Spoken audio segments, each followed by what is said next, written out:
We are here to see demo on Terraform. In our course, we are going to discuss about certain things that we can achieve using Terraform.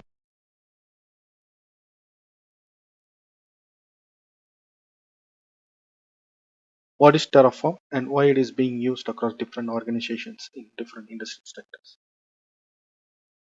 If you're working in DevOps, you should understand DevOps comprises of different set of technologies like uh, right from the initial stage of planning and then designing and then provision and then troubleshooting and then finally implementing and providing solutions to the end customer. So to answer why Terraform is being used across different customers, this picture says it all. If you take a look at the left side of your monitor, you can see three different source control management and which provides the Terraform scripts. And in the middle we have our Terraform server or Terraform engine, and in the right hand side we have our providers. Providers in the sense I'm trying to mean the platforms. So AWS, it's suppose AWS, Microsoft Azure, Google Cloud, VMware, OpenStack, as well as Alibaba Cloud. So why Terraform? So if you take AWS as your platform, if you host your infrastructure and your application in AWS, AWS has its set of services it supports by its native tools for its infrastructure automation and orchestration. All right. So similarly for Microsoft Azure and then Google Cloud and all the other different providers.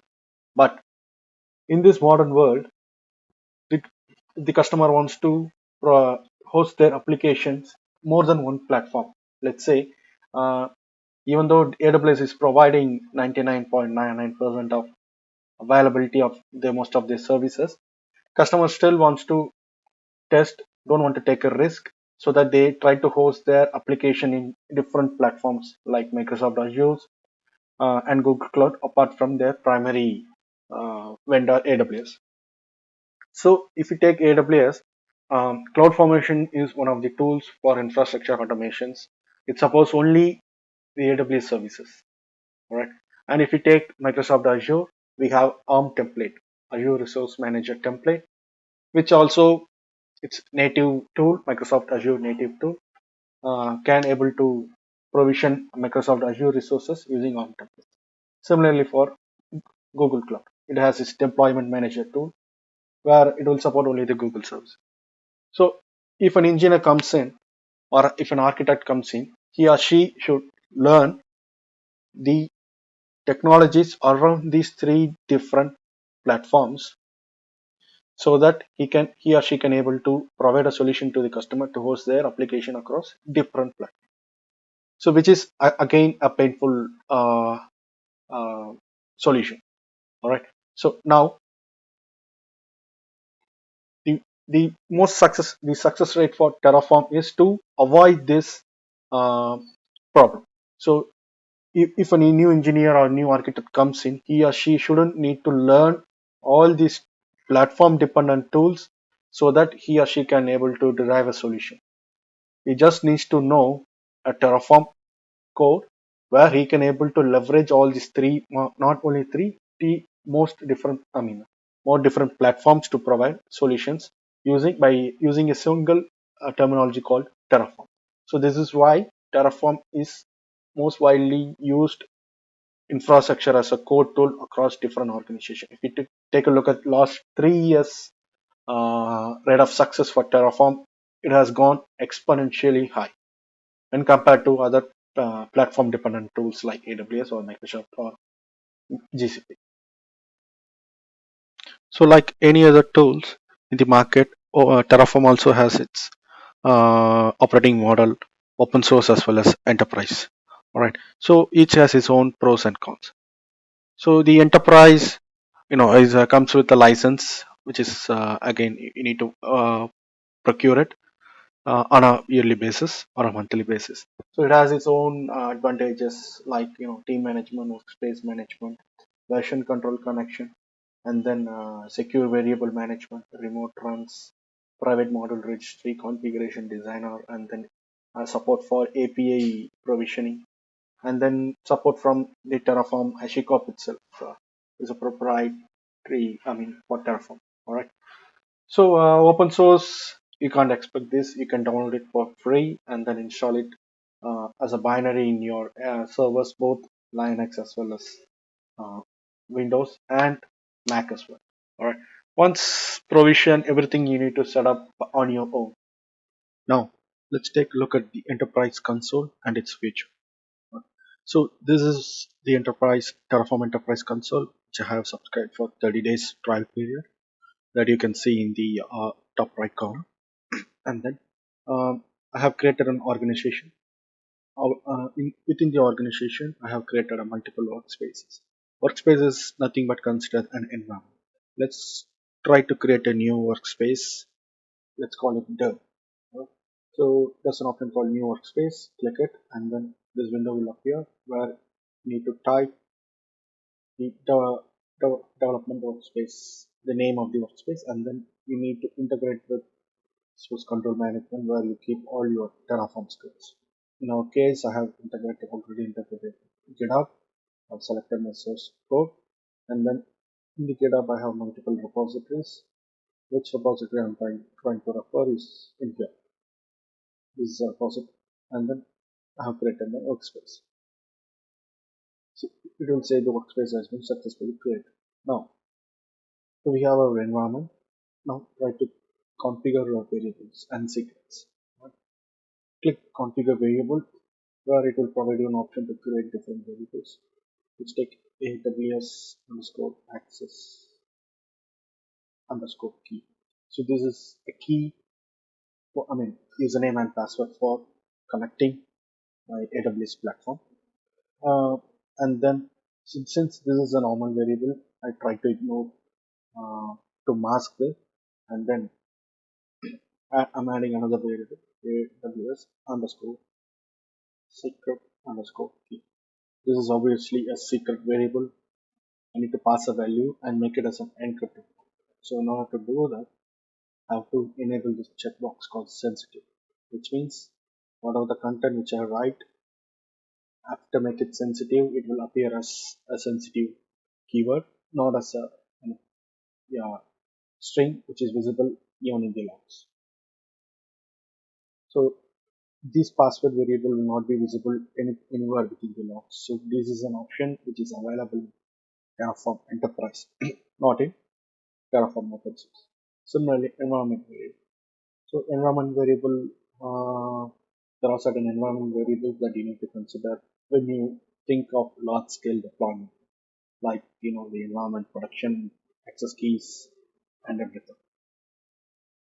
So in that case, you can use environment variable. Here, we don't need to use the environment variables. We try to. Uh, so we have configured our workspace and integrated with our GitHub, and then we configured certain variable for using access key and then password, which is the secret key.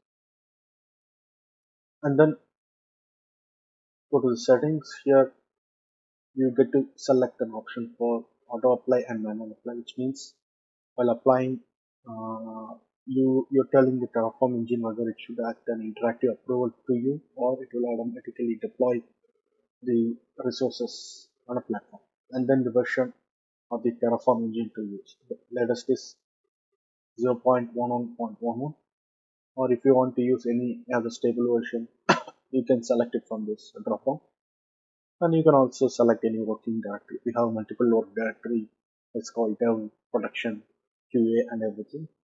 You can select it. In our case, the workspace itself is dev, so we choose to ignore. And then save settings. Alright. And now, so this is one of the few options. And the important features of the enterprise is to use modules. Alright. What is module? So module is nothing but a catalog of services for different providers. So I have created a module. Alright. So I'll tell you what the module is. Just a minute. So here in the module configuration, what I do is I created services as a catalog. services and make them use in my models. So whenever the new engineer comes in, he or she doesn't need to, create a manifest of files. All he needs to, if you want to create a VPC, select it and then use it in the configuration designer. Now add module, go to details,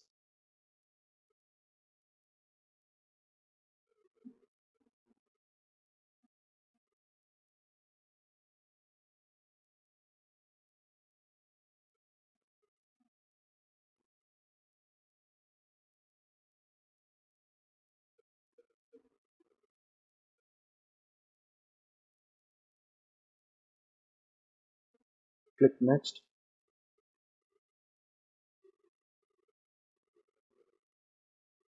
Here you need to provide inputs for your module. Let's take dot. I want to create a VPC with this particular C idea. Yes.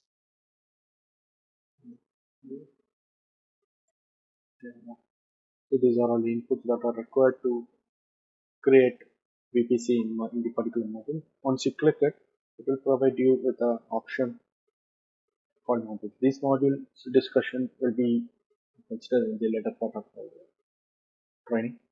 So this is how these are all the options that you can leverage um, and available in Terraform Enterprise Console. Alright.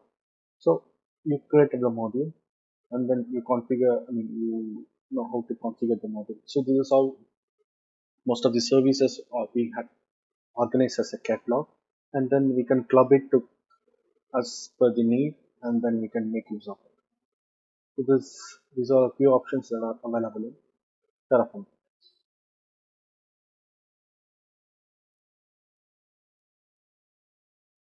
All right, a quick recap about the contents that we have discussed during this module. So we have discussed about uh, why the Terraform is being used across industries, why it is being most popular uh, infrastructure as a code tool used by different organizations across different sectors. And then we also had a look at the Terraform operating models, both open source as well as enterprise model. And each has its own features. Like if you take enterprise, they have source code management, integration, and then variable masking feature, and then environment variable declarations, and then most importantly modules and other lot of other features. We also had a quick peek at creating a workspace in the Terraform enterprise.